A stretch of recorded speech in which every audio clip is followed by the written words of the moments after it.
Welcome to this very important webinar and interactive meet on tools for early and higher education during COVID and also we can say like post-COVID. And as we know that COVID-19 has resulted in, totally different form of education. We talk of online education, offline education.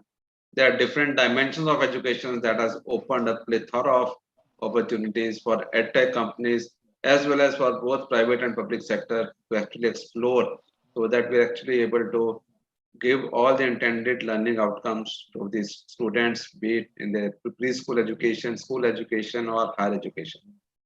And as we know that, particularly since India is a diverse country and having everybody in online mode or in remote learning mode using digital technologies again is a very complex task because as we know that there are factors that come in like digital infrastructure, then other logistical issues and like bandwidth problem, lot of other things.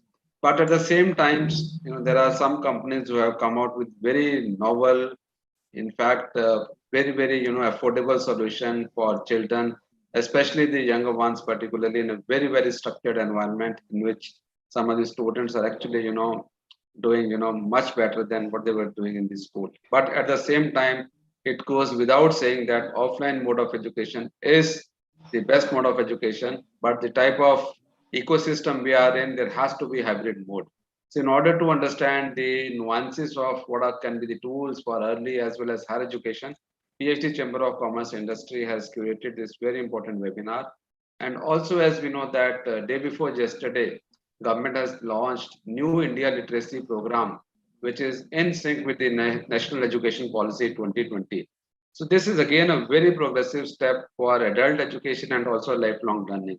So all the adults, irrespective of their geographies, if they have the digital access, they can actually take in fact some of the best features of online education. And since this National India Literacy Program, it is amalgamation of many, skills like critical life skills, vocational skills, basic education, as well as continuing education. I'm sure that this is going to be a big thrust to make our citizens who are industry ready and they'll get actually gainful employment. And how these digital tools can actually help the government as well as the private schools using these infrastructures. So we have curated this seminar and we have in fact domain experts who are in fact distinguished panelists for this particular session. And now without any further ado, I'll request Dr. Rubina Mittal, the co-chair of Education Committee at PhD Chamber of Commerce and Industry, to kindly start her inaugural address with the welcome remarks. Over to you, ma'am. Thank you so much. A very good afternoon to everyone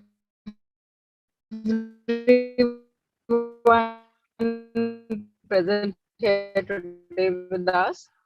And of course, like we were just discussed, all of us. Sorry. Aram se chalo bhaiya. Huh. So suddenly, without any preparation, any bandwidth, any hardware support, any software support, we were all thrust into the so-called digital era of Indian education. And so everyone now we are now already 2 years into this digital education, and anything which requires a certain quality of hardware, software, training capacity, teachers, infrastructure, obviously is skewed towards people with better means in life. So we have seen that children from lower communities have suffered quite a bit, and there's definitely a gap in education, which we have all personally seen with whether if it's our children versus the children of our staff, where the gaps are. And the topic for today's discussion is about tools facilitating the education. So let me say that as far as school education is concerned, everything around us, everything around the children become their tool.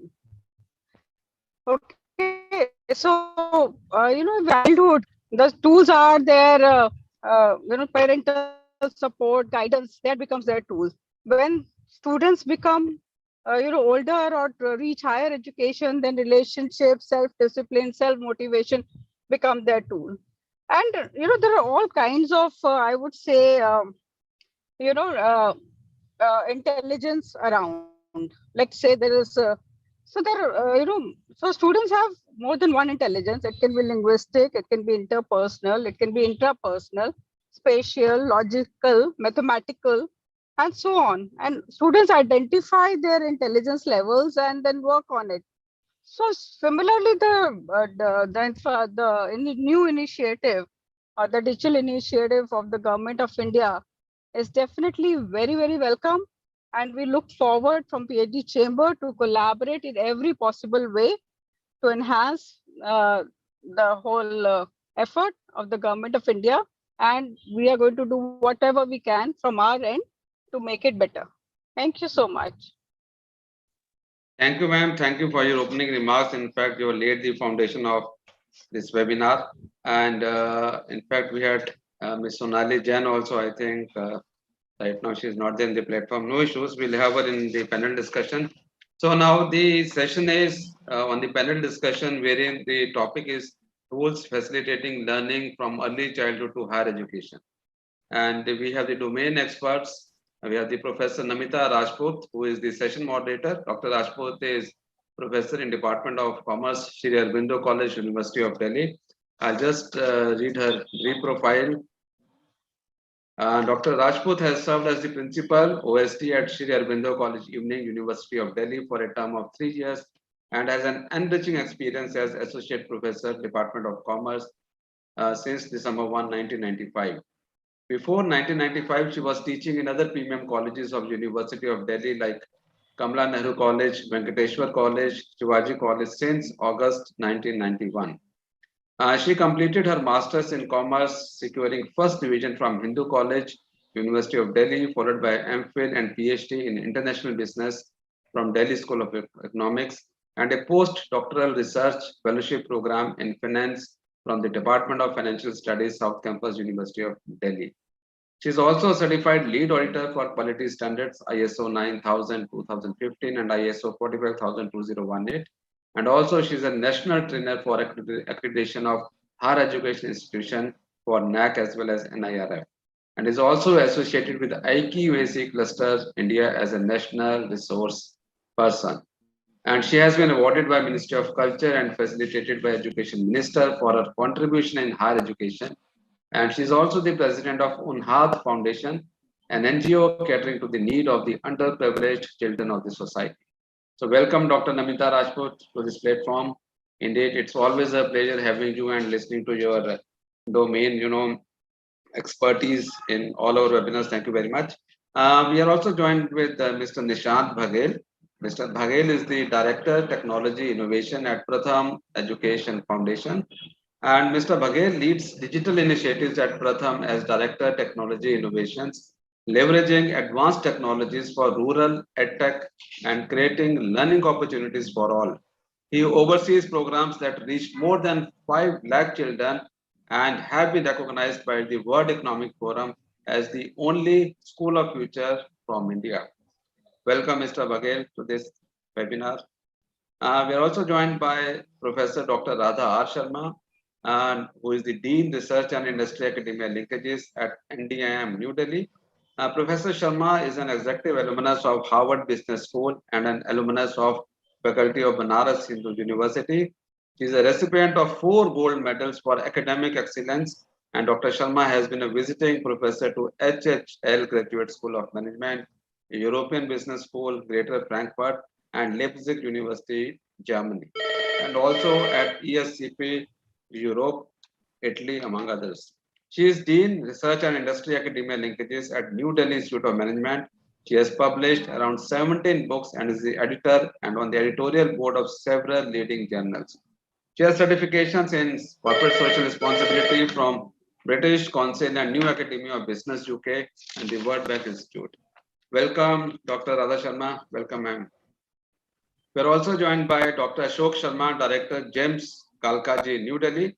Dr. Sharma is a professor and director at Jagannath International Management School, Kalkaji, New Delhi. With 24 years of experience in industry, academia, research, training, and consulting, he has a right amalgamation of skills to deal with variety of situations. He is a doctorate in marketing from B.R. Ambedkar University, Agra. His area of specialization is marketing and strategy. He has served as Profit Center Head with IBM Education Center and also with ITS Education Wing of SRG Infotech. He has been an active institution builder, being one of the founder faculties at Jaipur Institute of Management, Vasundhara, Ghaziabad. Dr. Sharma has authored 4 books and has also been actively involved in trainings, and he has organized and conducted various MDPs, EDPs for a number of companies for middle and senior executives. He is also trainer for volunteers for Commonwealth Games held in New Delhi in 2010 at MIT University, Noida, and is a certified case study teacher for HPSP, Harvard, US. Welcome, Dr. Ashok Sharma, to this panel. Thank you for having you. We are also joined by Professor Dr. Raman Kumar Jha. And Dr. Jha is Vice Chancellor at MIT University, Jharkhand, Ranchi. He is educated at the University of Delhi after coming from a very, very disciplined environment of Sainik School, Telaiya, erstwhile Bihar. Welcome, Dr. Jha. In fact, I had the opportunity to be with him in the panel in one of the important assignments of Industry 4.0 at Ranchi. Welcome, Dr. Raman. It's always a pleasure to be in your company. And before I request Dr. Namita Rajput to start the session, I'll request my colleague Mayank to kindly share a video presentation by our partners for this webinar. Mayank, over to you. Attention, border ahead. Have you ever struggled with background noises while taking online classes? This seems to be a common problem nowadays. Let's meet Vivan, who had the same problem while attending online classes. But now he and his teachers have a solution called Clarity AI.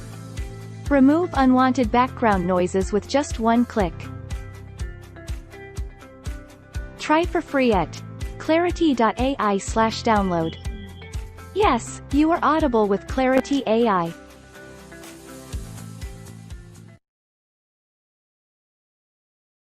Thank you, Mayank.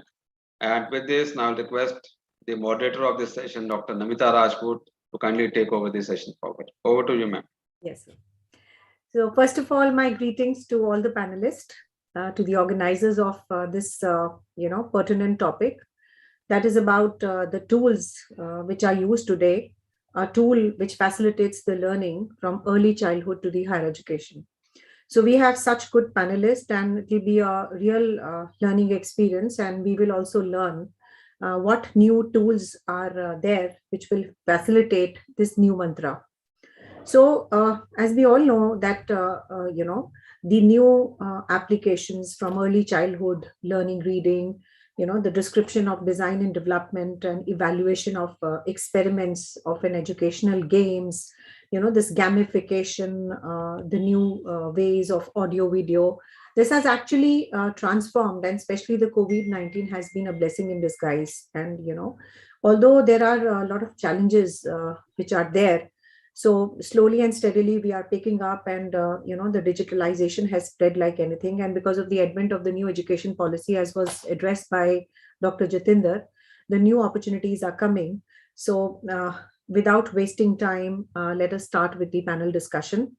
So on to our first speaker of the event. Mayank, can you, give the list of the who will speak the first? Or I can just start away with the questions and start. Yes. Please. You can start away with the. Okay. So my first question is, as we all are. Yeah. Okay. Can I start with this? The questions? Yes, ma'am. Please. Okay. So as we are all aware that the last 2 years has been a real tough for majority of the sectors, and especially the education sector. What are the main challenges encountered in using the digital technologies to maintain the continuity of education in COVID-19? My question is to Mr. Nishant Baghel and Dr. Ashok Sharma. On to you, sir. Sure. Dr. Sharma, should I go ahead? Yes, please, you can start. Sure. Thank you. Thanks so much for the question, Dr. Namita. The perspective that I will talk from is relevant to the work that we do at Pratham. So we work with communities, under-resourced communities. So a lot of our work is rural, and we work a lot with state governments to support the state education system, mainly in the government schools. The primary challenge that we have seen during this period, again, maybe with the lens of the rural audience that we serve, is the inaccessibility of smartphones or devices that could be used for this kind of a learning experience where you have got asynchronous or synchronous online or digital learning. One of the things that we saw primarily is that even if there are smartphones that are available with the family, then the availability of it is not in sync with the time when the classes have to be taken. So a lot of times the earning member of the family has this smartphone or the digital device, and it is taken out during the day, which is mostly the time when we may want to conduct such online classes. So that has seemed to be one of the primary problems. In cases where there is, going by the latest Telecom Regulatory Authority data, we have around 60% smartphone penetration in rural India as well. But the households that do not have smartphones, their opportunities like radio and phone calls were used as well. There were some programs done around SMS by some governments, but the effectiveness and the engagement that you can achieve with some of these mediums is much lower as compared to a traditional digital online medium. These seem to be the primary challenges, again, from the lens of working with children in rural communities. Definitely, like in addition to what Nishant has just actually highlighted, we also had a similar experience as an institution when suddenly the pandemic was there. So there was a lot of panic, fear, and confusion all around. Like the digital strategies like that we talk about, like that were not in place. And suddenly, like we have to really figure around each and everything. The reality was the systems were not in place. Students were not attuned to the online classes. The faculties were not attuned to delivering the sessions and conducting the online evaluation. So we were in the center of an entire set of a confusion. So immediately, there a lot of panic button was being pressed, and immediately we started looking forward for these various solutions. Like Mr. Nishant just pointed out, on the students' end also, this was a major problem. The devices for connectivity were just not available. Like fortunately, we are into post-graduation education. So most of our students are from well-off families. They have got an access to the internet connection also, and they have got an access to the other devices also. But it was not there with majority of the people around. And for those people also, getting hooked onto the internet for long hours was a major challenge because connectivity was not so great. There was a lot of disturbances which was there, and definitely the idea of sitting in front of a machine, both for the faculties and for the student, it was challenging a lot. A lot of effort has to be done in terms of training. And although I'm pretty happy to share that most of the faculty were prompt enough to really switch on to the latest technologies and adopting themselves to the change. Same thing was done by the students also. But as an individual institution, as an overall education, as a sector, like we were not defined actually to how to get across onto this work from home culture. Different things were putting across, different logics were being discussed across, and how to take across was something which was happening. But over a period of time, the things definitely evolved. The overall process is systematized, and there was a better understanding. The student also starting understanding that what we are talking about, and they were also hooked on to the online media. So overall, if I see through this, that means COVID-19 actually created a disruption, but gave us a new channels of learning and of communication also. Yeah. Okay. My next question is, adapting was the mantra since March 2020. How easy or difficult was to create an ecosystem to support the teachers and the faculty members in the use of the digital technologies from online education for online education? So, was your organization digitally ready to overcome such a situation? My question is to Professor Radha. Thank you, Dr. Rajput. At the outset, my thanks to PhDCC for the opportunity. To respond to your question, I would say that agility, along with adaptability, has been the mantra to survive and thrive during the pandemic. The New Delhi Institute of Management has a very strong IT infrastructure, as it has been conducting Smart India hackathons and has also been adopting technology in a big way for conducting webinars, being a mentor institute awarded by CII, AICT, SOCM, and so on for the past 5 years. So we have had the experience of working in a digital mode.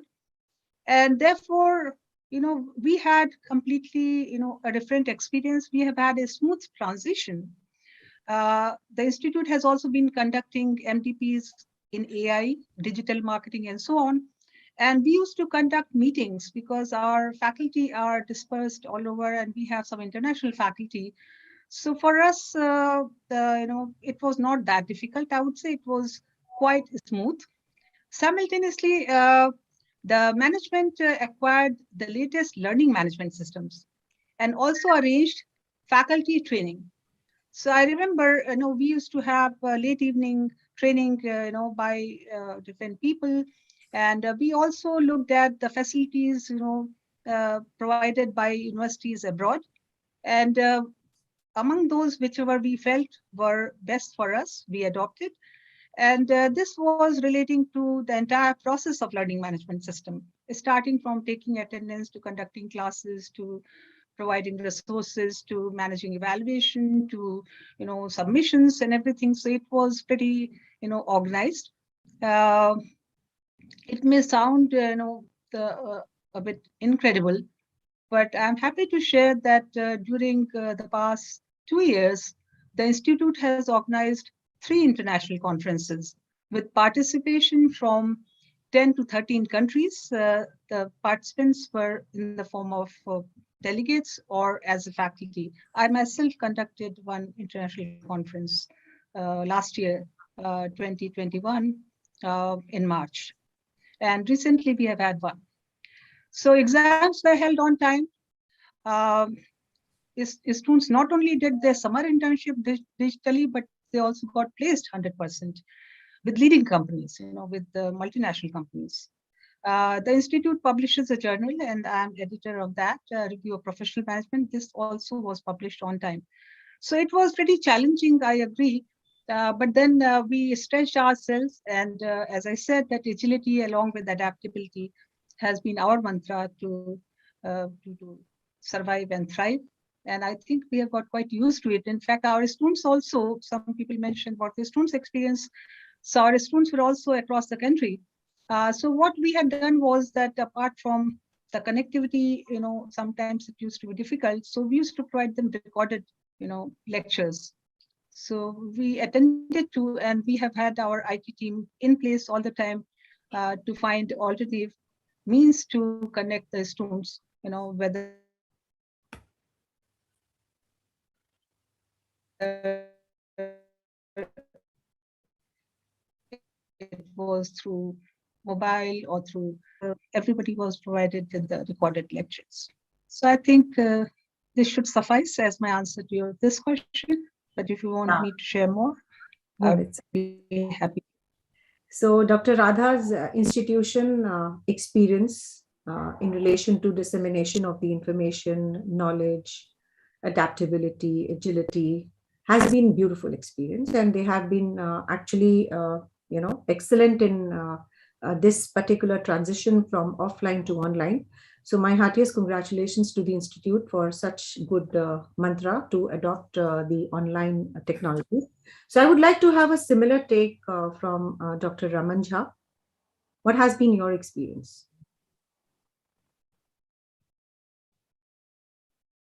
Yeah, you have to unmute yourself. Sir. Thank you very much. Firstly, I must thank Dr. Jitendra Singh for not leaving me and following it up so badly that I had to cancel 2-3 things to be here. Anyway, it was no doubt a very good topic to share my thoughts on, and something which has actually affected the whole country in a altogether different way. I would say that we have now become experts on altogether different way of delivery. And maybe seeing our own faces on our own screen has become a new passion. And therefore, going to the student and getting the sensibility of or feeling of touching the student's heart has obviously got a distance altogether in a different way. And more than teachers, I think it is the students who must be missing. So the experience of Amity as such for bridging so-called the gap for the delivery, which is our forte for students' life, because they joined us. There was no problem again, I would say, in a different way, that within 2 to 3 days, I think 20th of March, if I'm not wrong, 16th it was declared, and 20th of March, we have begun our online classes immediately. Because by and large, Amity was as far as administration is concerned, communication is concerned, management is concerned, even learning management system, attendance, all these were already online. So it was just the delivery mode and a little bit of training and the utilization of software. So that could be done with a big infrastructure that we already have in just 2 to 3 days, and we have not received any complaint so far as delivery is concerned. The concerns, there are some concerns, of course. One is, of course, the efficiency aspect of it. How efficient are we as a teacher online? Now this, I can evaluate my own delivery and say that I have done my part. Essentially, it is a communication which is happening, and if the communication per se is to be judged, it is the other way around also. Even though there is no complaint, how far have we been able to reach them remains a question of, I would say, survey. So that's one concern, efficiency. Accessibility, we had made it. And again, students being from maybe higher cadre of society, even though they were from, some of them were from villages where accessibility remains an issue and still an issue. We have now opened it in a hybrid mode, and slowly we are going to open in a full mode. How affordable was this was a concern for many others, not many for our students by and large. And then ultimately our attention went on after some time of so-called struggle on digital platform to how to improve the attendance, because that was a real concern, whether the students are just logging in and going out, because they are college students. Higher education faced this issue.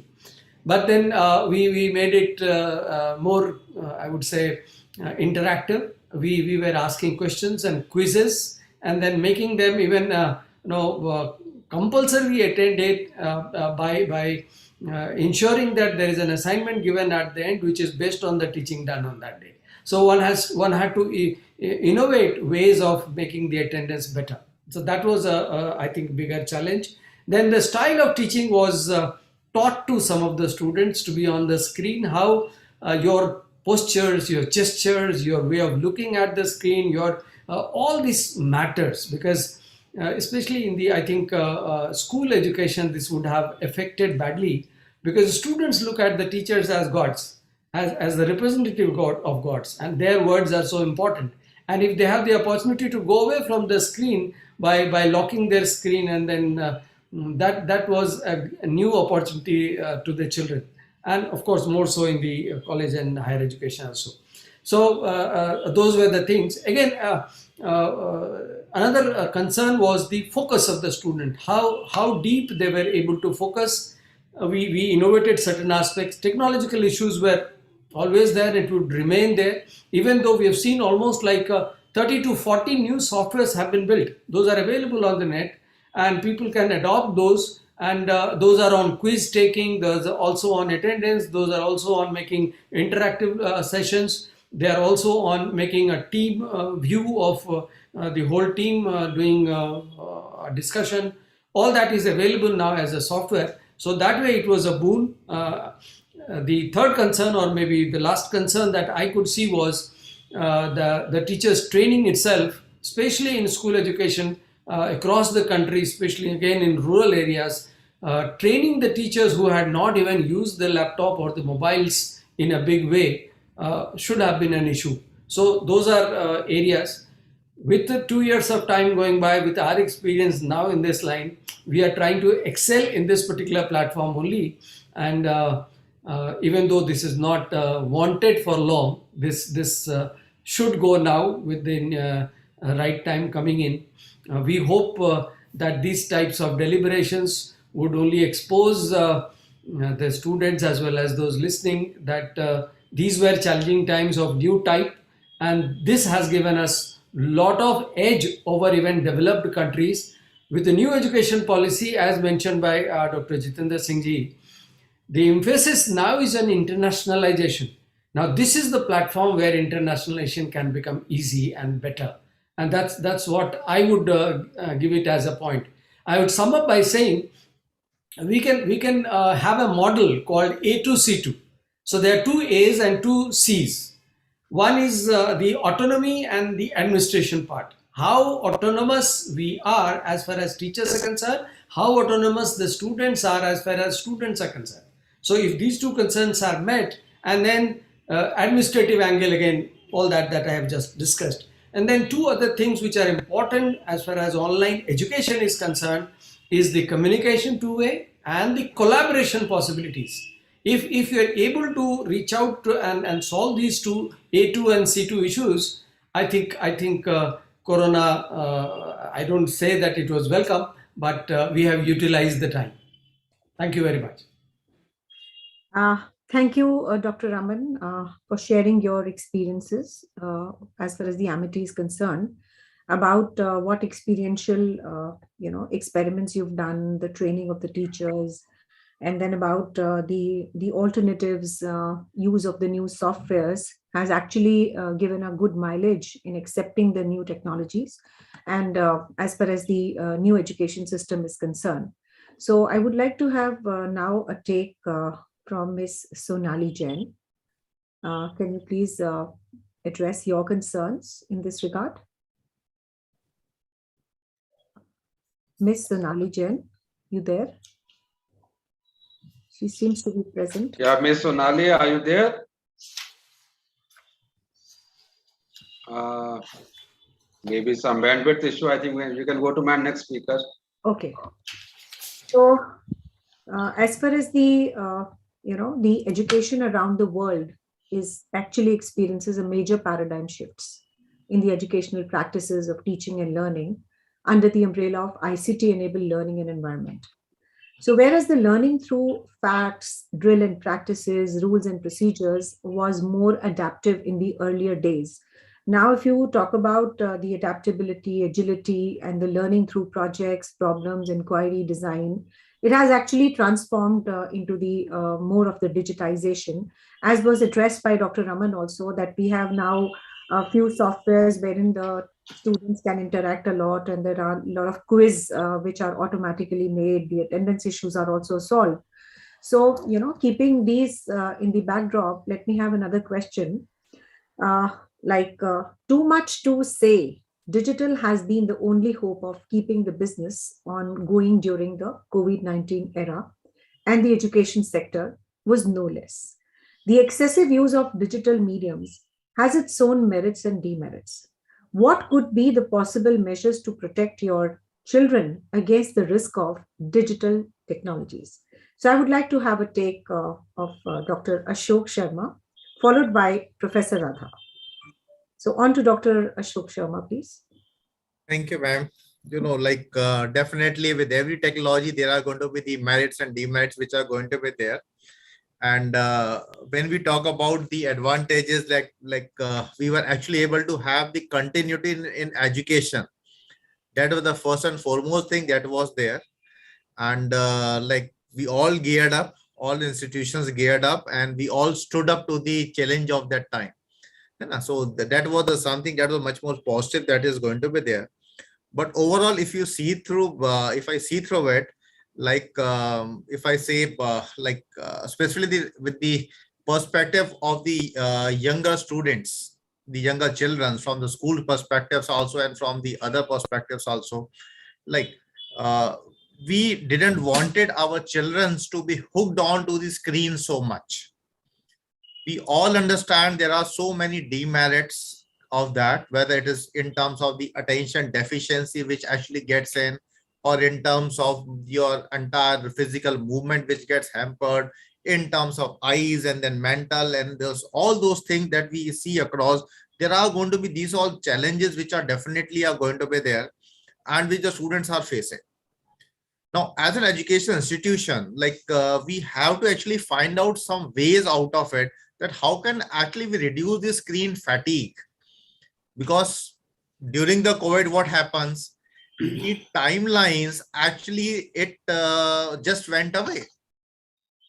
Earlier, when we were into this college, so the timing that starting at 9, and then there was an ending time. But when we started the work from home, those ending times were just so diminished that even there are going to be meetings which are extending beyond, and in times in the late evenings also it was being called across that yes, there's something urgent, let's discuss it on immediate basis. So that sort of a thing was happened. Similarly, started happening with the students also. They were hooked onto it, and there were these challenges emerging. As an institution, we started taking some sort of a measures, basically, that how we can really address this sort of an issue. One of the things that we started doing was having the gap between the classes. Because normally when the physically things were happening, the students used to have some gaps, and there was a little bit of 5, 7 minutes, 10 minutes gap always going to be there. We started having those sort of a gaps which are going to be there. Second thing that we started also looking forward for was that definitely the students are going to be reading, but while they are reading across, can we make those reading to be more simpler for them? Because again, the challenge was how they are going to read, how they are going to understand, and how they are going to really assimilate that.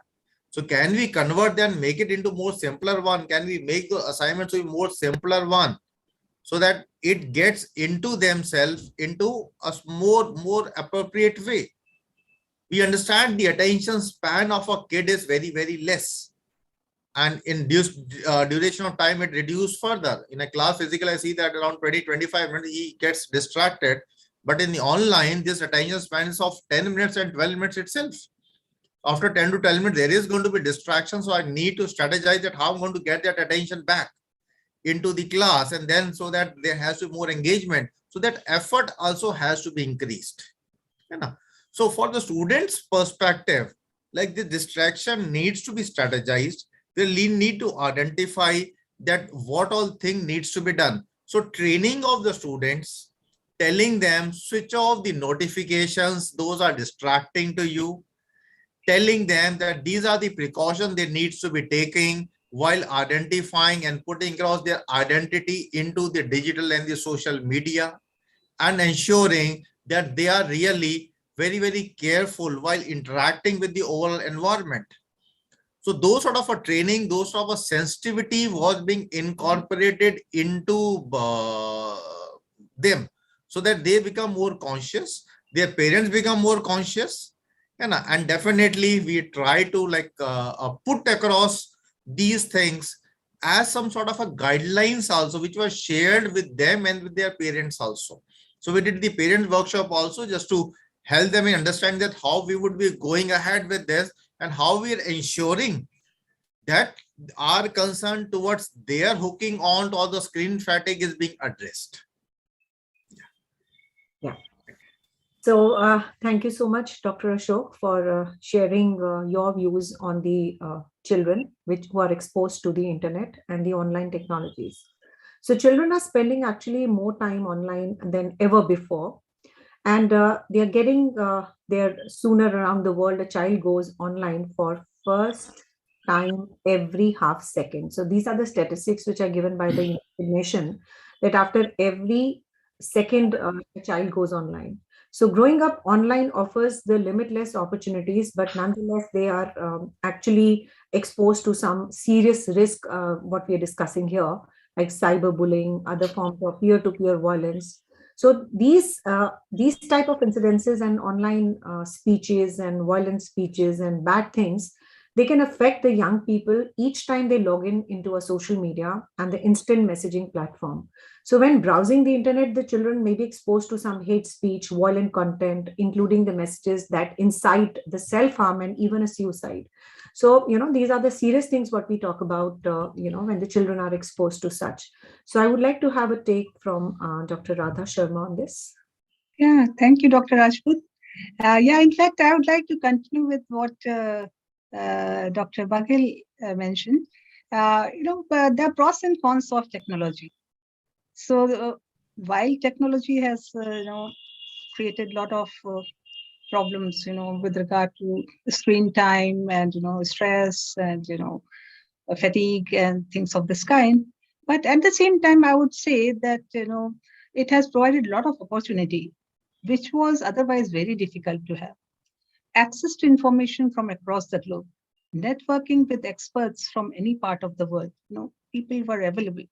The amount of webinars which have been available free of cost to people from all walks of life on all aspects, the kind of collaboration, sensitivity, compassion, which we have seen within the institute, outside the institute, in the society, I think have been some of the benefits of technological developments and the use of technology or digital era due to COVID.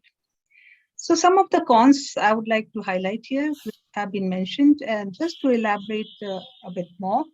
Obviously, it has effect on health, the physical health, because due to sedentary lifestyle, fostered by technology, obesity, lack of movement, snacking, so sitting constantly in front of the screen, leading to neck problem, back problem, chronic headache, poor eyesight. Some people had, different kinds of problems, even children, students, used to have puffy eyes. Mental health problems, which were probably more important, because being locked on to the technology all the time, this started affecting family bonds and also social relationships. People sitting next to each other would prefer to talk, on WhatsApp rather than, personally. Then chronic smartphone stress, so phone is ringing all the time, 24/7. There are notifications coming. One is tempted to look at the phone, even while you are asleep, when you are trying to rest. So stress, fear, memory pathways, people wouldn't know what kind of message is coming from where, how important it is or how disturbing it is and things of this kind. And obviously, seeing the different kind of depressing news, from different quarters, it was creating depression and anxiety, seeing, their fellow students falling sick or, some institution having some problem and this kind. So anxiety, depression, things of mental health issues, stress were predominant. Also, along with that, social health. So I talked about physical health, mental health, and social health. So cyberbullying, which you mentioned, Dr. Jan, crimes, violence, people sitting, nothing to do, so they will try out some of those things, which has been the negative effect. And obviously, coming to education, for which we are all here, it has also promoted some of the malpractices, overuse of technology, leading to plagiarism, cheating in the classroom, whether the person is behind the screen or not, despite, I mean, so yes, I'll also talk about what we did to check some of these things. Also, when information is available easily on the net, it affects critical thinking of people. People don't want to work and look for things, problems, solutions to a problem on their own. Rather, they would go for easy solutions and they'll surf the net and try to find the answer. So these kinds of challenges, we try to tackle by issuing strict guidelines. We were very particular about flag checking. Students' assignments were put through softwares. Strict actions were taken. And engaging, activities, exercises, and class participation, and many of these things in our whole methodology of teaching had to be changed, modified to suit the present situation, to keep students more engaged. And it was not only that we kept the students engaged, we constantly communicated with the parents of the students, because some of the students themselves had got COVID. So we had faculty who were responsible for a couple of students who would constantly interact, and some of them lost their near and dear one in the family. So they were going through additional trauma and challenges and anxiety, depression, things of this kind. I remember there was a girl who lost her father, and I'm her project guide, and she told me that and there was no earning member in the family, and she has got a job with a very good company, and I'm supervising her project. She told me, I mean, these kinds of things, where people, young boys and girls have gone through difficult challenges in their life. So all this, so how to protect, how to safeguard the interest of the students? Well, since we are looking at from a school to university level, there are n number of studies which are available, and there are a lot of guidance provided by specialists that children below 18 months should not be allowed to watch too much of screen, because it will have negative effect. Similarly, there is limited screen time which needs to be monitored by the caregivers or the parents in the family. So obviously more attention. Then likewise, so 2 to 5 years, 1 hour per day supervised program.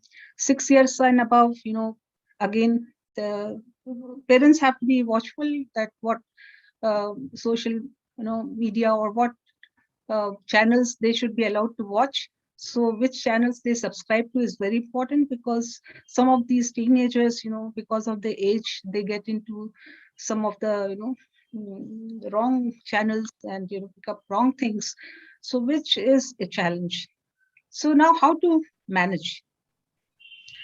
So of course, advice and guidance by faculty, by teachers, and also students, parents and family, that not constantly looking at the screen for long. So there's 20-20-20 rule, that 20 minutes you watch the screen, 20 minutes you look aside, and things like that. So see distance, not only short distance, and similarly, standing and moving, ergonomic sitting arrangement, the place where they sit, whether the back is straight or not, the back has support or not, whether the screen is at the eye level or not.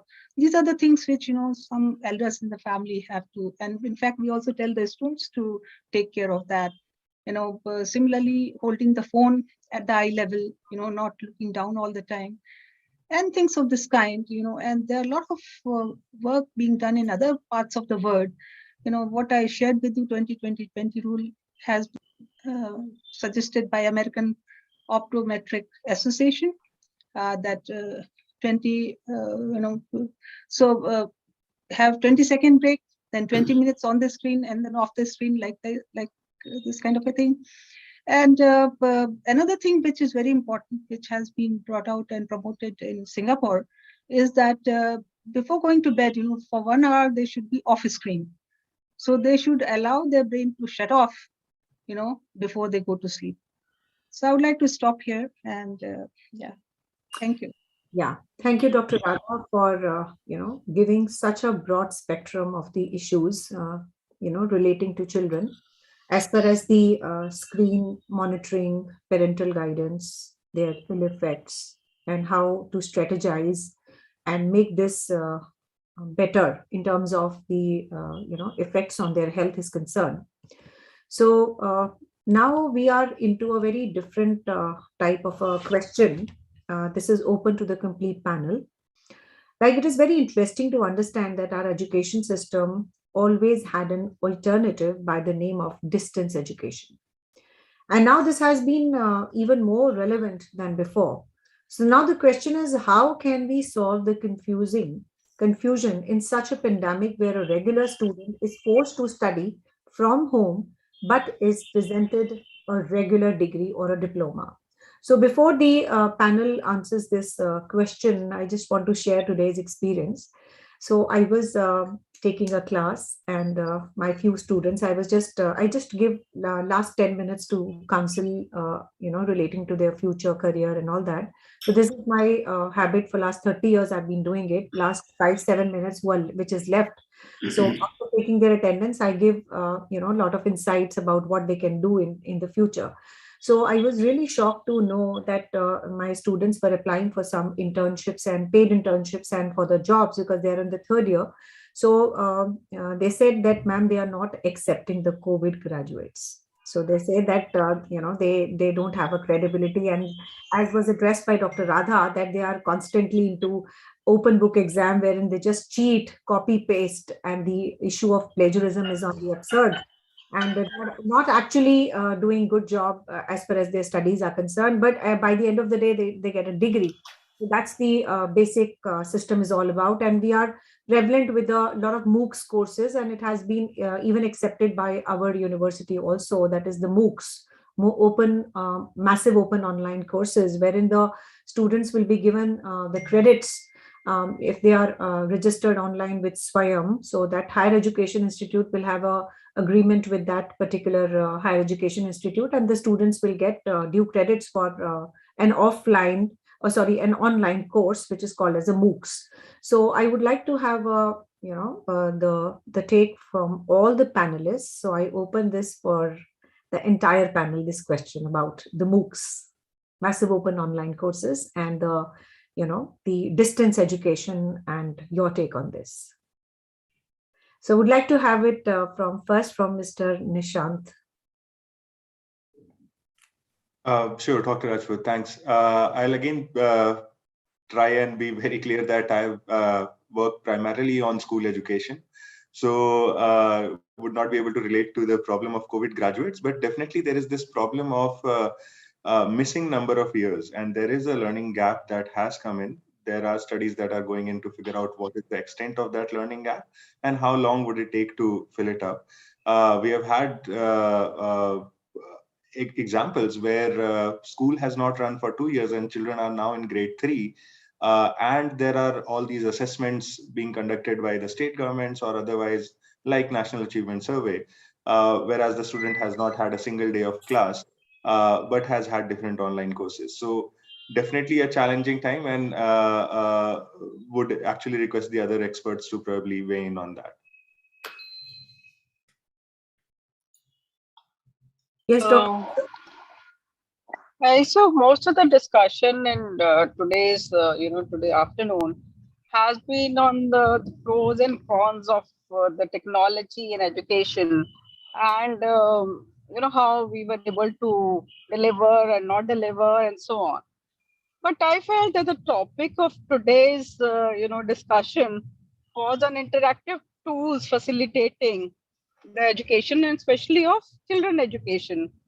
And if you talk about, tools which are actually which facilitate school students education, is more, cultural exchange, more peer-to-peer learning, more, self-discipline, and parental and teacher guidance, and so on. So now that hopefully COVID is behind us, and how we know, leverage the actual physical tools with, something like you said, the SWAM and the MOOCs programs. So, because like you, Dr. Namita, I'm also a professor at Delhi University and kind of out of touch with school education. And my children are now grown up and married, so I'm kind of totally out of touch with school education. But just seeing, there's travel, it's learning, it's so much more which now needs to be like integrated. I feel the physical and the digital. So pre 2020, we were totally on physical mode, and the tools were, for the younger kids, the tools were language skills, shapes, ये वो, जो उनको सिखाते थे. And from what is taught in a school environment and what can be taught in a parent environment. The students, learn so much from a dining room discussion across the table. What is the atmosphere at home? What is the news your parents are listening to? What are the views they are making? What is the political discussion at home? So there are all various tools which children make their personality with. So now so the panel today, we probably need to look at how we can integrate the physical and the digital worlds. And that doesn't mean hybrid. So hybrid is different than integration and collaboration between the physical and the digital. That's what I feel. Because hybrid is okay. You're taking an online class. There's some students who can join online and some who can join physical. And we say, okay, it's like a hybrid mode of teaching. कि भाई ठीक है जो घर बैठ जो आ नहीं सकता, like now third year students are protesting in Delhi University that we have 2 months and we don't want to come and they have jobs or they have financial issues and whatever, they don't have hostels, they don't have PGs to come and stay at. So that can be a hybrid. But in terms of integration and in terms of SWAM and MOOCs type of courses, I don't know what type of courses are offered in SWAM for school students. But college students definitely have leveraged that advantage. And I myself have done a couple of courses from Stanford or wherever possible through Coursera, Lynda, and so many, international forums which are now offering them. So, school के बच्चों के लिए उसको कैसे leverage करना है? What are the best possible courses which can be identified, which will benefit these school students through SWAM and MOOCs? So all this is probably the panel can discuss further. Thank you. So very well, said by Dr. Rubina. And I very well agree with her that let us talk more on the tools. Like this was also a digital tool, that is MOOCs. And as far as the higher education is concerned, because we are discussing here from the school to the higher education, that digital modes, which are offering the proper credit courses to our students. So even University Grant Commission has also come out with a mandate of the blended mode of teaching, wherein few courses will be taught online and few courses will be taught offline. So, so let us discuss more on this. And you think that the learning curve of these students have gone up or, on plus and minus side both? I would like to have a take on our panelists, that what do you think that during this pandemic and what was the scenario before and how it has impacted the learning graph and the learning curve of the students? First, let us talk about the schools and then we'll move on to the college. So, I would like to put across my viewpoint here. When we talk about the education, whether it is a school education or higher education, and whether it is the transition or that we actually are talking about, one thing is for sure, the future is here and it was in a very, very fast track mode. Like nobody expected and it suddenly happened.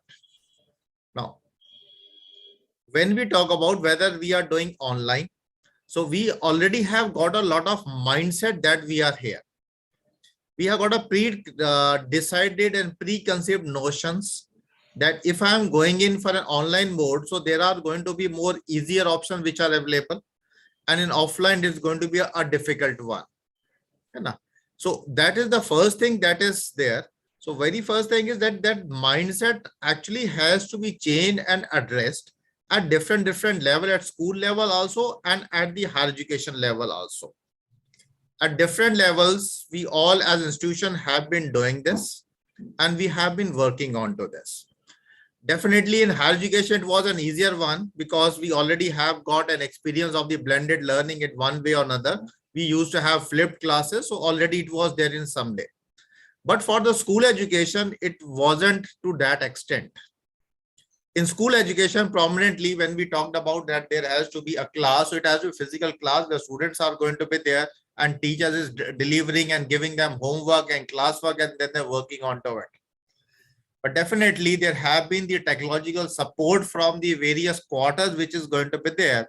And I really appreciate that. Like sometimes in our go, we don't appreciate those sort of contributions from the various technological companies.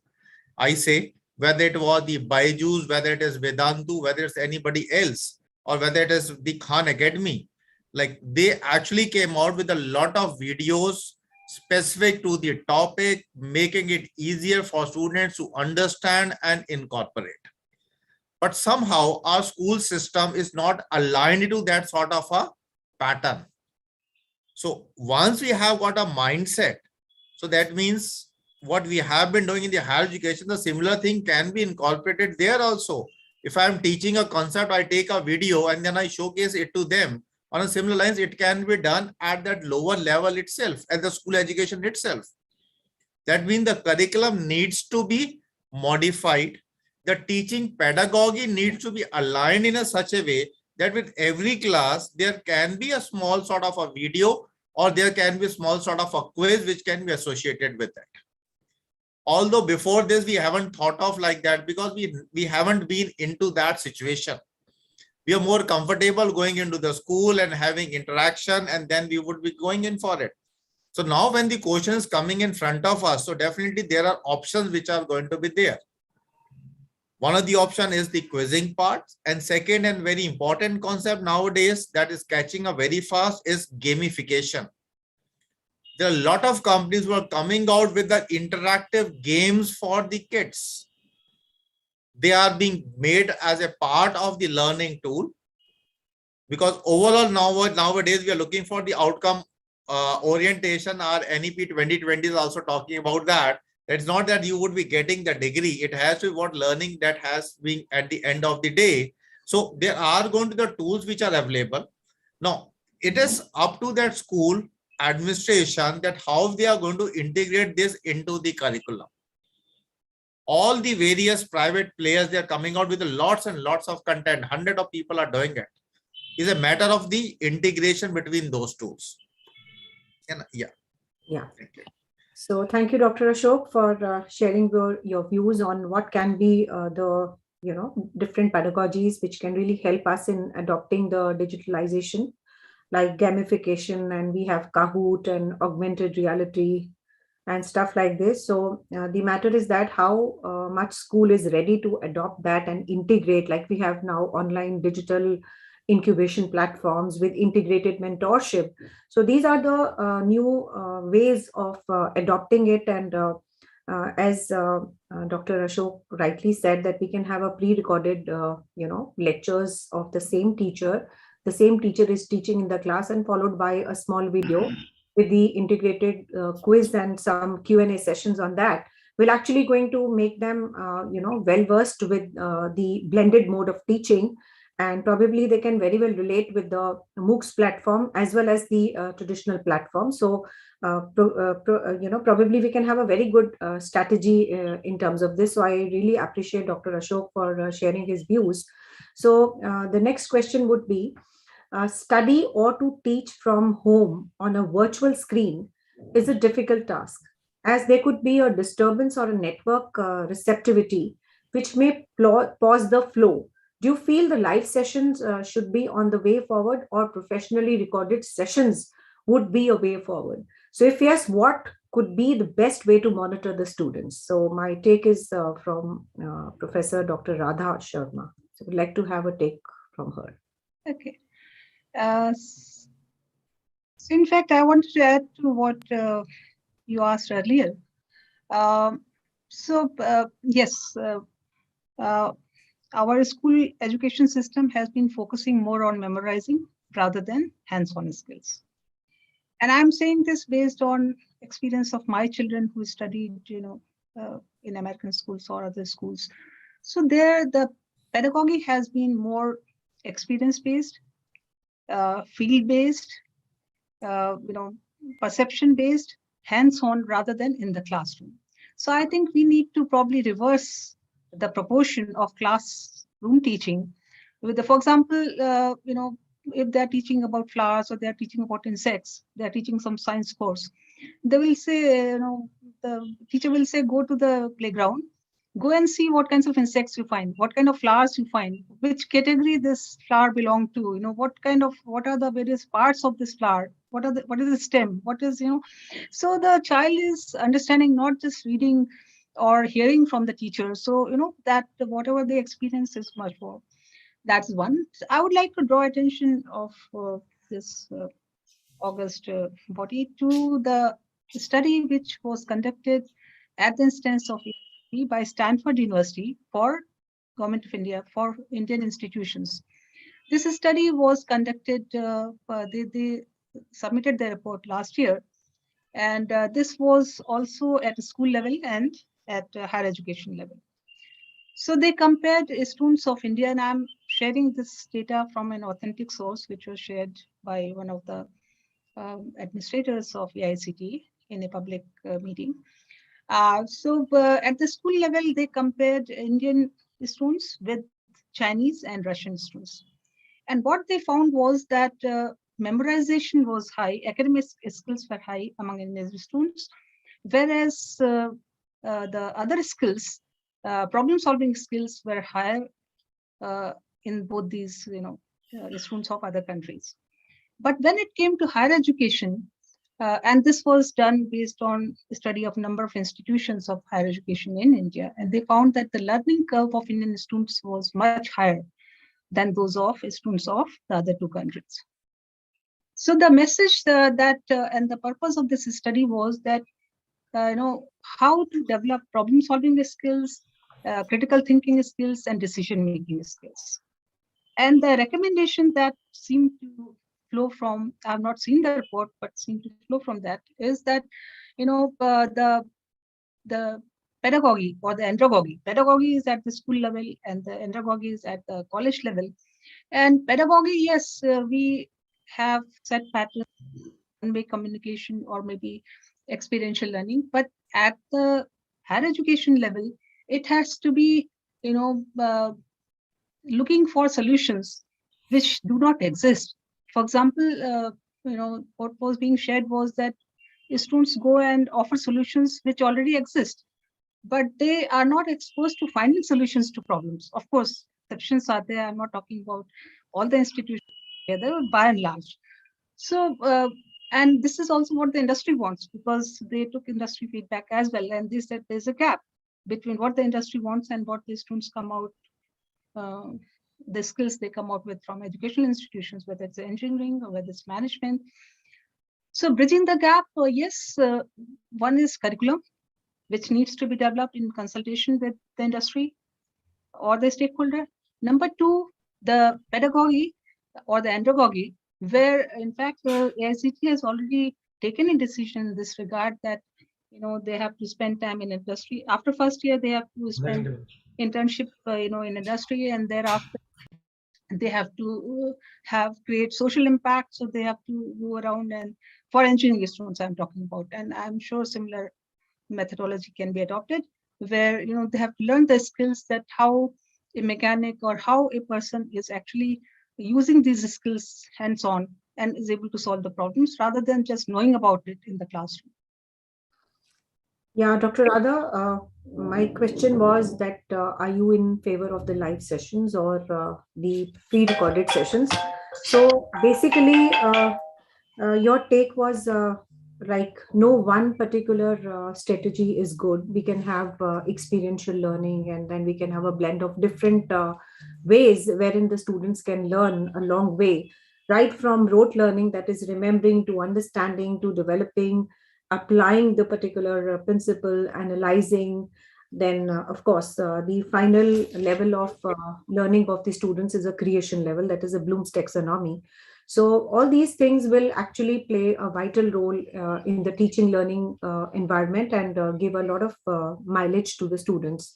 So would like to have a take of Dr. Rabina on this. Actually, I mean, live versus recorded is no debate, because there are certain topics which can be taught better as recorded, and definitely, you cannot replace a complete live teaching with a recorded lecture, because like we've all experienced during this whole 2 years of online teaching, a recorded lecture really doesn't take into consideration the understanding capabilities of the students. All right, so there are two types of courses in every course. There is the two types. The one is called core courses and one are called elective courses. So the core courses are definitely which need to be live taught. Your basic English, maths, language skills, physics, chemistry, whatever. But there are so many elective courses, and nowadays the new education policy, and much before that also, there's so many options which are being offered to students. And for no institute, whether it's a higher education or a school institute, is possible to have that kind of faculty present within the institute itself. Within the campus. So therein, so where the elective courses are concerned, they're definitely the pre-recorded ones or the online MOOCs, SWAYAM courses will definitely help, because see, it's all now coming down to customization of education. In a class of 40 students, there are 10 super bright, there are 10 dumb, there are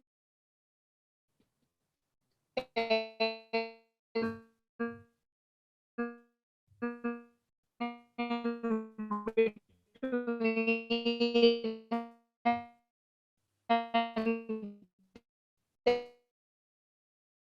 Yeah, Dr. Rubina, I think there is some issue with the There's a connection error. So I would like to ask Dr. Raman on this. Dr. Raman, please.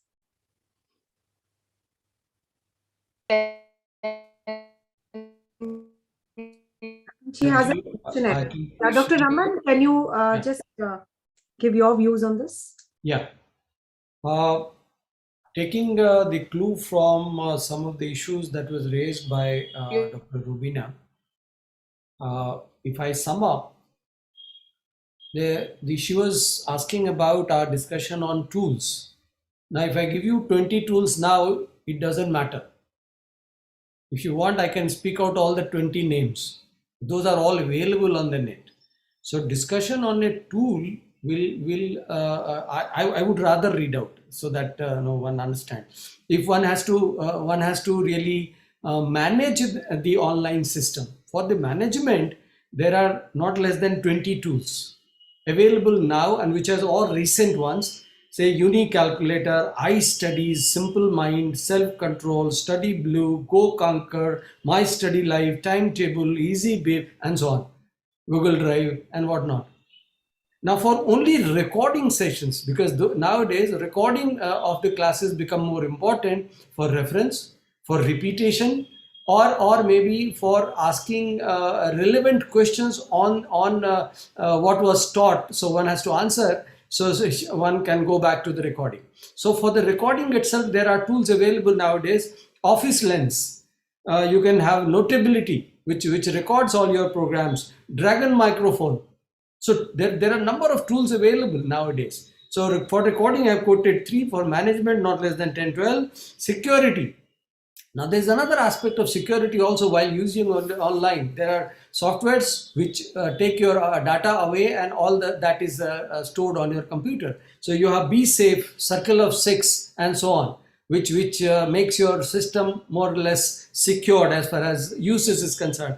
And if you go to actually facilitating for learning aspect, then you can start from Seesaw, the Khan Academy, or the whole programs that you have. Adobe Spark videos are available. Google Classroom is a facility which is there.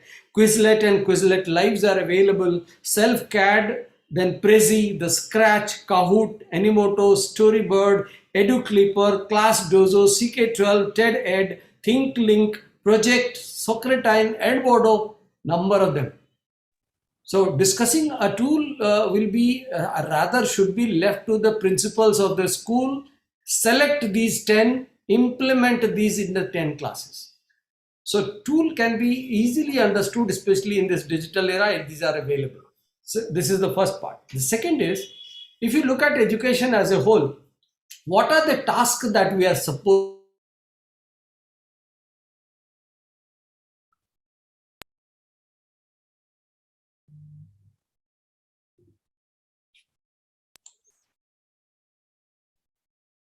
I think there is some connection error of Dr. Raman. content? Yeah. Nowadays, content is available. So one part of the problem is by and large over, I would say. So there are huge number of contents, YouTube, whatnot, videos and audios available. You have websites which have been made only for this, and there are so many new companies, tutors have come out and then who are even giving it free. So content delivery should not be the motto of the teachers now. So whether you go for an integrated system or an online system or a hybrid system or a completely offline system, teachers do not have to worry about content now. Those are available with the students. Now what is the next task? The next task is the discipline aspect, which we were more focusing in the school time, left them on the college time and university time. Still we were trying to private organizations like us. We have attendance 75%, means 75%. There is no deviation. So discipline aspect, if this has happened in last 2 years, I think they have become more disciplined, even though frustrated a bit, but they have become more disciplined because of the parental care that has come. So we have not lost anything on that. Yes, teachers have lost because they have not found anybody to discipline. They might have been feeling the vacuum inside them. The third was the peer learning. This is the real loss. The friendship that they were supposed to have during the normal time, they have lost that time. And can we replace that peer time? I think the parents have become friends now. So we have become peers to our own children. I usually, when I come to the office, I pat my child, I'm now going, aake sham mein khelte hain. I will bring into 3 types of Ludo systems. We will play chess, we will kabhi magnetic se khelte, kabhi wooden se khelte, kabhi kisi se khelte. So you have had a new role for a parent, that you have to also become a teacher while you are at home, even though you may not be in a teaching profession. But then there is a loss. That loss has happened. The third, the most important aspect of going to the school in an offline mode or a college was development of a leadership skill. You were trying to lead a class or lead a session or maybe lead a parade or a game. That leadership skill cannot be taught online. Now that's the real loss. Now how do you integrate this with a software or this or that? It will be a problem. But I was talking to all my faculty members here. I said, see, if you're less motivated while in an offline class, in the online class, you have to speak in such a dramatic manner like Shahrukh Khan that they are tuned and hooked to your class. So the motivation factor of the teacher has to be very high while being in the online class. And that's a new skill that the people have have to learn. And I have 2 daughters. One is in class 6 now. Another has already graduated. Now there is a new time that they have found for themselves. Siblings have more time to play with them. Earlier, she was off to college and the other was off to school. They would only meet during the dinner time. Now they have more time. So these are good positive things that have, but there are losses again. Then career building itself used to happen during the school time discussions among peer and the teachers. Now the intelligence, let me congratulate all the younger generations. The intelligence level of this generation is much higher than ours. They will scan the website and say this has got these good things, otherwise all other things are trash. They will just select the things which are required for them and then filter it out for themselves. So the intelligence level, and possibly I would say the use of brain that this generation is doing is much more than that we were doing. We were more forced in a system. Now let it be a flexible system. So this is a new type of a learning environment which has generated, and I think this is a very, very positive aspect. Let them choose their own career. Now they can go to Google and find out what are the careers available in mechanical engineering or engineering as a whole, and they will get the whole gamut of information. Let them go through, find the pros and cons themselves, and they are learning more than the teachers, from the teachers. Other than, of course, there is a maturity required for learning. I understand, I don't put that down.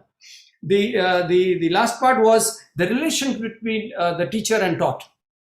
This is something which is sacrosanct, and the teacher's words were altogether, the God's words, and I used to take that in that manner, and we were trained to do that. Now they have more number of teachers. Where is the gap? They can listen from rishis directly, munis directly, who are coming online and available on their websites. There are experts who have written number of books, like Deepak Chopra writing so many books. He will speak on spirituality. Even a small child, class 10, 8, 9, sometime will hear that. Where is the wrong? So they are choosing the words or keywords from the website or from something that they read or hear from somebody else, and finding more experts online. So there are online experts or gurus available in this type of an environment, much more than that was available. So are we in the loss? Not really, not at all. So we have got a new differentiating type of an environment where is a new way of learning has come in. New way of making friends have also come in, even though that can be debated. No more intelligence has come inside. Increase of brain use has happened. Concepts, and this I prepared when I heard Dr. Rubina saying that we have deviated from the topic. So there are a number of positives which has happened. Concepts have become more important than just the content. Now, if somebody does not understand the concept, he will go to the parents saying, "Ghar pe to hai, Papa bataiye ye mere ko teacher to hai nahi, abhi aapko batana padega." Now the parent has to read and make the concept clear. Nothing wrong.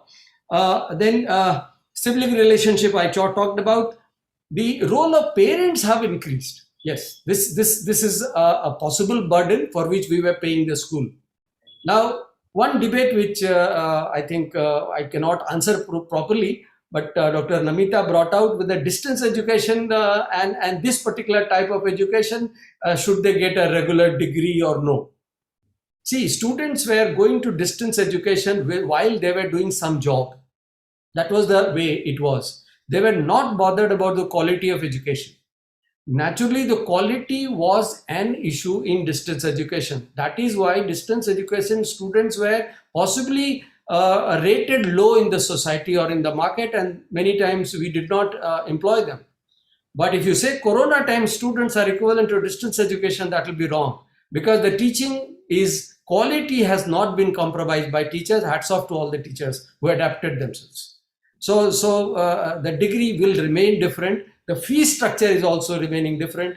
But if you actually get into real online, if the quality of distance education also improves, which is possibly the new education policy trying to make the two at par, it will be a new time to see how quality in the distance education also improves, and then possibly university may lose its own existence.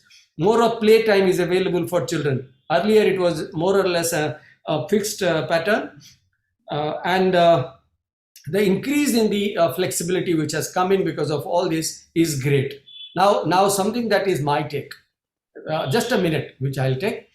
I have my suggestions for, since it is a PhD Chamber of Commerce and so many experts are available. Teaching, if possible, till class 10th can be done by just 5 books from class 1 to 10. It's a 1 book norm that can be adopted. Just 1 book on science, whatever you want the children to learn till class 10th can be given to him in class 6. Learn yourself. I'm sure they will learn. They will possibly may not waste 4 years of time in learning. They may learn in 2 years, many of them. So 1 book norm for till class 10th, and same syllabus across the country. Everybody will understand science, history, whatever you want to teach, software, plus the tools that we are talking about. Let everybody learn that much of minimum. Choose an expertise area in the 11th and 12th, and then try to diversify while they go to the university level. I have tried to work on aspects of career, wherein I have brought in that there are only 12 career routes available across the globe. And if one can choose one such route, so one such tree, all 11 can be discarded and he can focus on that. This focus is more important. Learning will happen by children themselves. A lot of forcing that we have seen may not be required, also because of the time which we are living in. So that's a new type of a thing which has come in. Education may see a revolution altogether of a new type.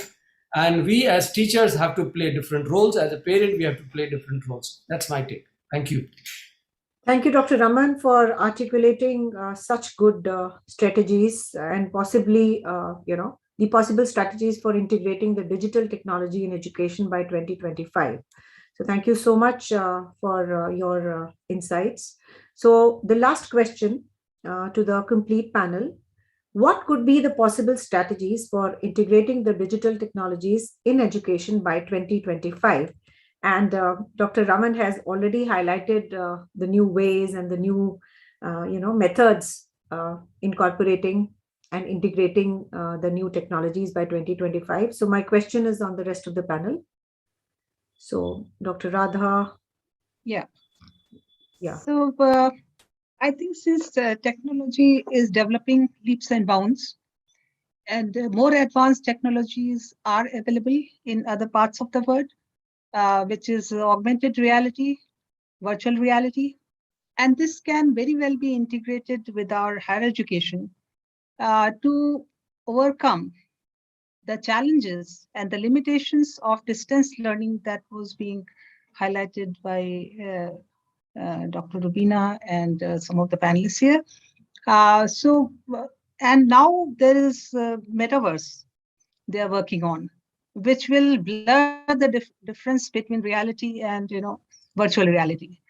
So I think as the time is progressing, distance learning was considered to be an inferior kind of education in the past because it was available to those who could not get admission into higher education, and the way it was being conducted through postal, posting of reading material and things of this kind, the kind of reading material that was there, I think this has been transformed by IGNOU. Because IGNOU courses are highly respected and are being taken by a lot of working professionals. But overseas, we call it distance learning. They used to call it, lifelong learning, whatever the name we may call it, open schools, open learning. And these are respected, very much because working executives do not have time to come and sit in the class or take off and pursue education. So they were doing along with that. And I'm saying this because since I write books, etc., I had done an online book way back in, I think, 2001 or so. The same book, OB book.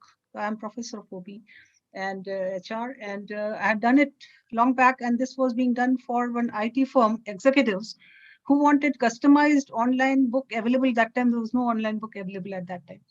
So things of this kind. So I think there is we have to probably change our mindset towards education. In fact, a lot of us are pursuing, and the Coursera courses at MIT and other platforms, they are very high quality courses delivered by very high quality faculty. So I don't think, but I would still feel that there are two strategies we need to adopt. One is that value-based education. Whatever the methodology, whatever the technology, if we don't have values, then all the knowledge, is of not much use. And the second thing is competency-based education.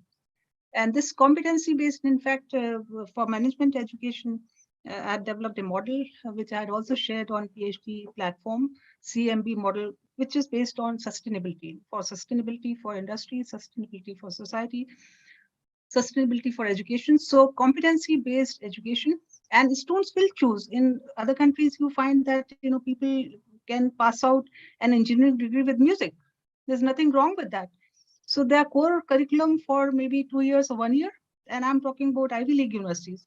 And then based on a student's choice, he may go for music, and that's how we have these iPhones and we have these iPods and things like that, because they know engineering and they know music, and that's why they can combine the two. I don't think there is anything wrong. We need to offer as many skills as possible with the help of technology, and I think we have to probably think differently about education, not in terms of degrees, but in terms of capabilities. And national education policy has very well articulated these things, multiple entry, and taking a diploma or a certificate or a degree or whatever, you can come back and pursue life.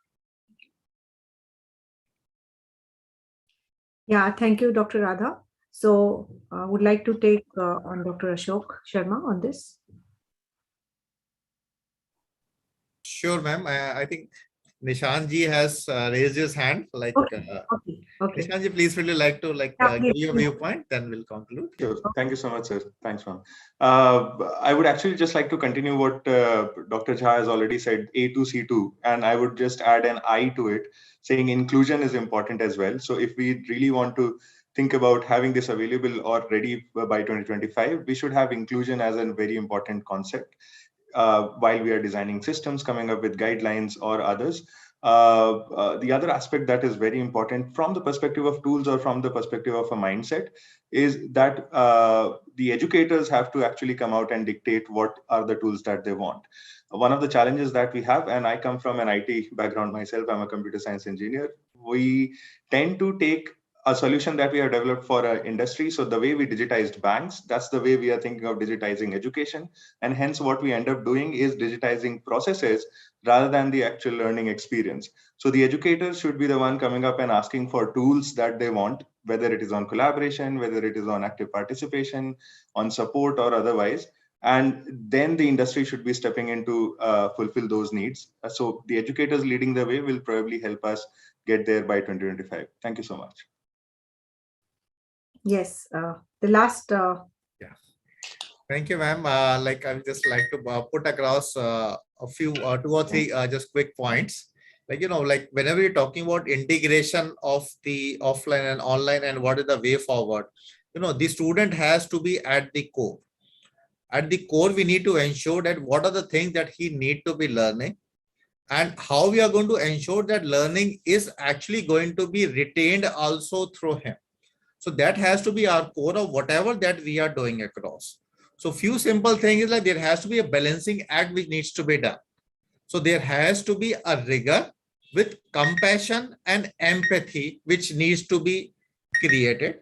We need to understand that in certain point, in certain places, we need to have an helpful attitude so that we are understanding that it is not just a complaint, it is some sort of a concern also which is going to be there. Normally, we always try to put across that there are going to be assignments which are put into the place, and assignments definitely we can use a lot of digital tools which are going to be there.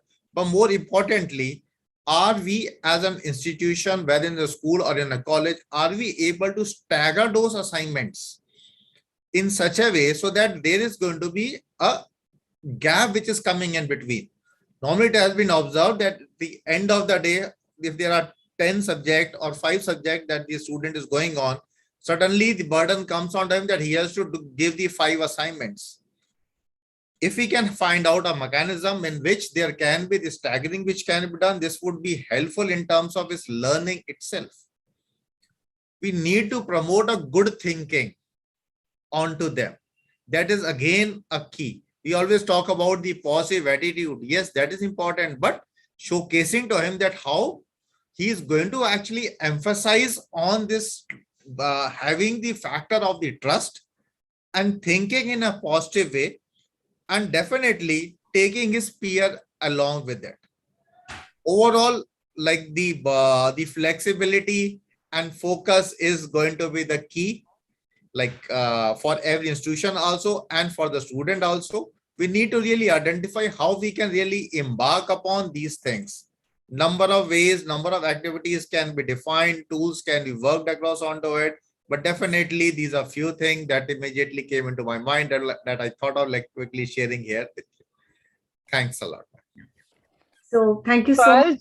Yes. I'll just add a last word that, we are coming from a totally offline or physical mode to totally online mode. And just this week itself, we are now in a world which now knows both offline and online. And the genius is sitting at Silicon Valley and the heads of our IT companies and the likes of heads of Byju's and all will themselves provide, the market will provide the solutions, how to integrate everything, how to make hybrid education possible. And, one is IQ and one is EQ.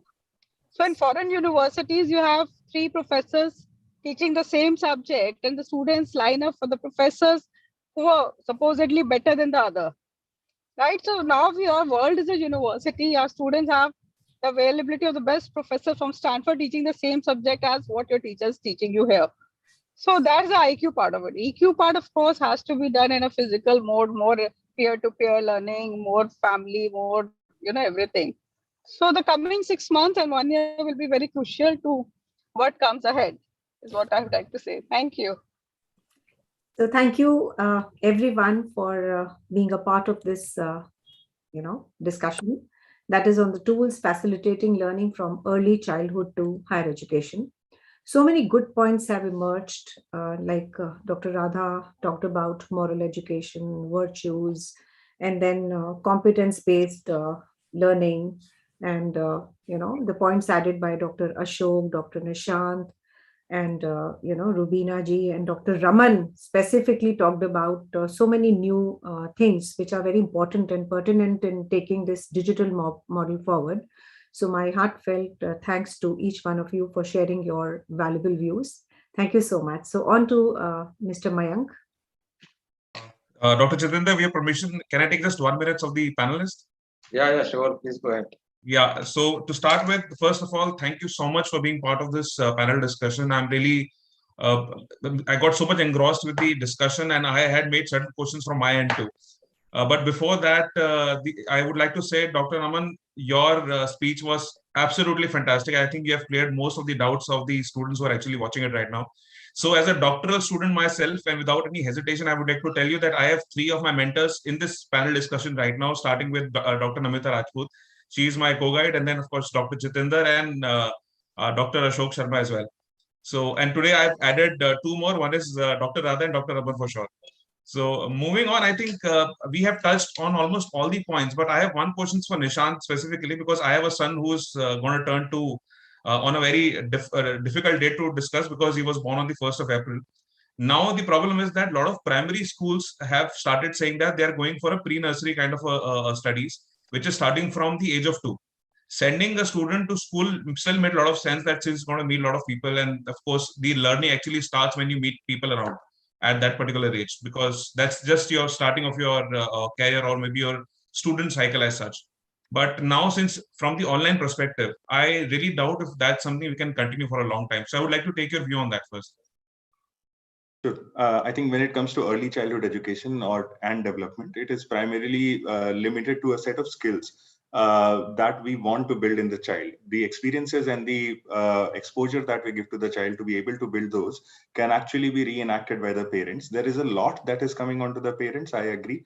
But in this scenario, considering that there is no clarity about the safety of children and whether sending them to the schools would or would not have adverse impacts, I know that multiple countries have started opening up schools or even taking out mask mandates.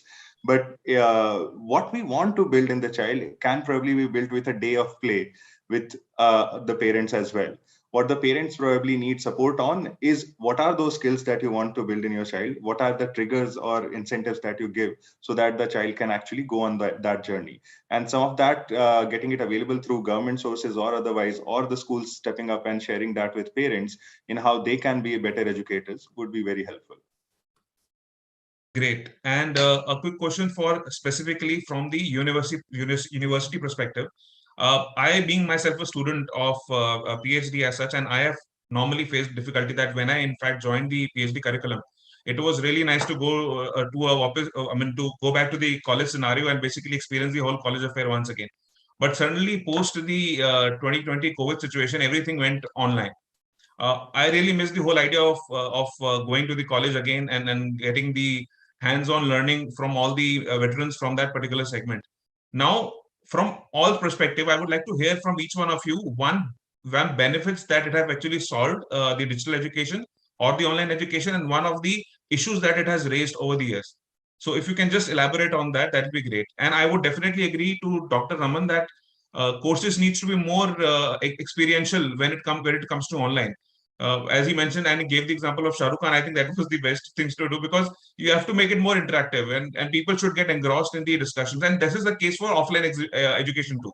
I think there were many, my professors when I was in my college days, I have seen that same subject, if it was taught by somebody else, was more interesting compared to what we have learned from the other. So I think that is something which one needs to develop over the years for the online too. So I would like to hear from everybody one benefit that the virtual or online education has given, and one demerit that which needs to be solved. Starting with Dr. Raman, I believe we can start with him first. Thank you very much for liking what I said, and that's what a teacher should do. If you don't like, you can throw it back to me, no problem. I'll convince you till you're convinced. There is no other way around. There is only one way around. Absolutely, absolutely. Okay. There are so many benefits of online thing, which I already stated, but with the problem that you said before you had joined PhD, you had some issues. Amity University Jharkhand is coming up with a chatbot now. Which Sir, I'm doing my PhD from MIT Noida. Oh, good enough. Very good. So we are coming with a chatbot which will answer the queries that any PhD scholar has. So we will put certain questions, generalized questions, which generally ask the student who joins PhD wants to know, and the answers will be coming from the chatbot directly, and then you can interact with the experts otherwise. So there are softwares which can solve small problems like this. And I would only say, if all the schools, all colleges, all students, all research scholars, all guides only put the questions together and give it to the people like Nishant, who is working on software area, they will prepare a software and give it back to you. So let the problem go to the so-called IT industry or those who are experts. The solutions will be available, and now is the time to explore all possible small things. I'll tell you, see, anybody who comes to the school level till class 10th, he does not bother about anything. 11th में आते ही bothers कि भाई physics difficult है, chemistry आसान है, history ले ले तो जान बचेगी and all that. खेलना है तो खेलने का टाइम इसमें कम मिलेगा, दोस्ती के टाइम मिलेगा, all that interaction happens. But what is he fit for? Nobody tells him. So we are trying to make a laboratory, we call that as a lifetime career laboratory, where you can go and get tested and be clear about what is hidden inside you. Why have you come on earth, and what career are you fit for? Out of 12, if I tell you you are fit for 1 or number 7, at least 11 headaches will go away. The student, after doing PhD, chooses what to do, and therefore he lands up in the queue for a peon. This is the tragedy of this education system, and that is because we are not exciting students to learn by themselves. Let them learn on their own. I think this is the time where you leave them on the Google search engine and let him explore. At the end of the day, you search what all search engines has he visited. That's all. Thank you so much, Dr. Raman. Thank you so much. I think that has really cleared all the doubts for us. Now I will take the liberty to call Dr. Sharma, because I have done my graduation from GIMS. Over to you, Dr. Sharma. Sure. One of the best things that I see across is of this entire scenario is that we all are here. The world has become so small, and doing the events and interaction and everything has become so simple now that in the conferences we have seen across that participation from all across the globe that is there. So that's the best part. The world has become so much integrated among ourselves. And second thing that I totally feel, Dr. Robin actually focused upon that. It is about the EQ, the emotional quotient. That is something which has to be addressed. The students have become restless. Even, somewhere down there, we all have become restless. Our hand automatically goes on toward that, whether there's a notification coming in, there's a WhatsApp message coming in, there's something else which is coming in. And if I say that I put across a message and my team hasn't seen it, the restlessness becomes in myself. That why they haven't seen that thing. I go and check it out that how many people have read that message. Even if I don't say it, but somewhere at the back end of my mind, it says that these are not reading my messages. That means the response time that I'm expecting has suddenly increased a lot, which is unnecessary, becoming a cause of stress to us also, to the students also, to the overall the society also.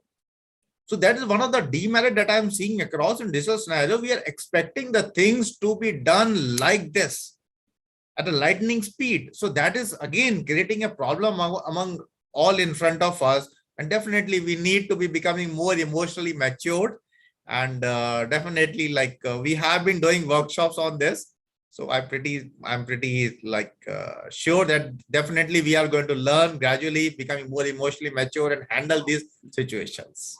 Thank you so much, Dr. Sharma. I think self-motivation is the key for everything in the future as well as it was before as well. So, okay, moving on to Dr. Radha, we would like to hear from you as well. Yeah, sure. Wonderful question. Great opportunity, and all the topics that you mentioned are so close to me. In fact, the last point which Dr. Sharma mentioned, EQ, I did my PhD in the field of emotional intelligence before the term emotional intelligence was coined. And I'm a part of International Consortium for Research on Emotional Intelligence in Organization, which was founded by Daniel Goleman and Richard Bradshaw. So I'm there on their website.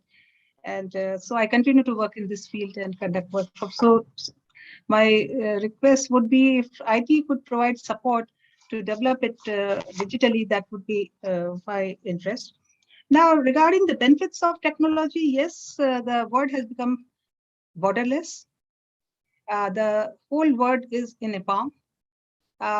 Access to the best of knowledge and the best of people from across the globe. I think the kind of access we all could have during the pandemic to global conferences, UN conferences, meetings, it was impossible, to afford and to go and be there. So that was one. Social distance has reduced to nil. The negative parts, I would say, are two. One is cybersecurity. You don't know who is on the other side and what are they up to. And the second thing, misuse of social media for vested interests, I think, which is creating, havoc in the society. So which also probably needs to be managed. Maybe some laws or something, some actions to be taken. And in all the spheres, whether it's finance or whether it's education or whether it's society. Thank you. Thank you so much, Dr. Dada. And I think all the students watching us right now should learn the discipline of the professionalism that all our veteran lecturers were giving right now, because we have completed almost on time when it comes to delivering such a presentation. This is a vast topic and we can keep on talking about that. Thank you once again. And thank you, Dr. Namita Rajput, for hosting and moderating this particular session. Over to you, Dr. Jitendra. Thank you. In fact, I think there's nothing left after listening to all the distinguished panelists. And everybody has actually given a new perspective in terms of digital learning and how we need to experiment with different digital interfaces to make it more outcome oriented. And it's basically what I think, like after listening to all the experts, what I feel what is the key to harness the power of this virtual learning. So I think it's about the design. How we design this virtual learning, there is where the key lies. And what I feel that virtual learning gives us the ability to space learning out. It also expands the opportunities to leverage methods that enhance the learning process. And to do this effectively, I think the policy makers and teachers, they need to understand how learning actually works. So what we feel like there's a lot of research that has happened. It says that there are broadly two ways by which we learn, both at in the schools and colleges or outside schools or colleges, maybe in our home while doing online classes. So the first one is the cognitive learning, because what we do, like we absorb, we process, we use information to complete our task. And this cognitive learning, it focuses on the information and the skills. And we might get the factual information from, from a class or from the article we read, or maybe from a teacher. And the second way, which is most important, as also said by Dr. Vina Mittal, is about the EQ part, which is the social emotional learning. So we also learn how we, and others, they feel and think about us, what we think that what they are thinking about us. We also learn in new situations as we, in schools and colleges, we are always in a very dynamic situation, sometimes in classroom, sometimes in library, playground, canteen, and how we actually manage those thoughts and feelings while, having interplay with people. Now, this type of learning, it focuses on the people that also requires in terms of our inquiry and also understanding our own and others' experiences. So, what we need right now is basically making design or doing design thinking, wherein we can combine both these two types of learnings, so that our students become more competent, and also at the same time they also have this human-oriented skills on empathy, on on cognitive learning, on EQ part. Otherwise, what happens like social emotional distress, like loneliness, anxiety, it can actually erode our cognitive capacity. And my feel is that already we have done many experiments in this digital learning space, like we also have gaming right now, which is again a very effective tool using AR, VR. In fact, in terms of behavior modification, in terms of learning outcomes, we need to actually yet explore the full potential that which model is good or which actually needs more some sort of evolution or next level. So with this, in fact, from PhD Chamber of Sight and on my own, I'm thankful to all the learned speakers who have spared their valuable time, especially Dr. Namita Rajput for moderating this session very, very aptly and also making it very lively. Equally thankful to Dr. Radha Sharma, Mr. Nishant Bhagel, Dr. Shok Sharma, and Dr. Raman Kumar Jha, and also the co-chair of our education committee, Dr. Veena Mittal, for interjecting some important points in between, which were again very, very valuable and very vital. So thank you very much. And this is not just the end of the session. This is one of the steps in terms of understanding the academic orientation and their thought process about this digital learning and also blended learning. And we look forward to your assistance and also guidance and support in our future endeavors. Thank you very much. Thank you. Thank you so much, everybody. Thank you. Thank you so much, everyone. Thank you. Thank you, everyone. Thank you, Dr. Thank you. Zakir. Thank you, Madam. Dr. Ravina. Thanks. Bye bye. Thank you. Thanks. Thank you.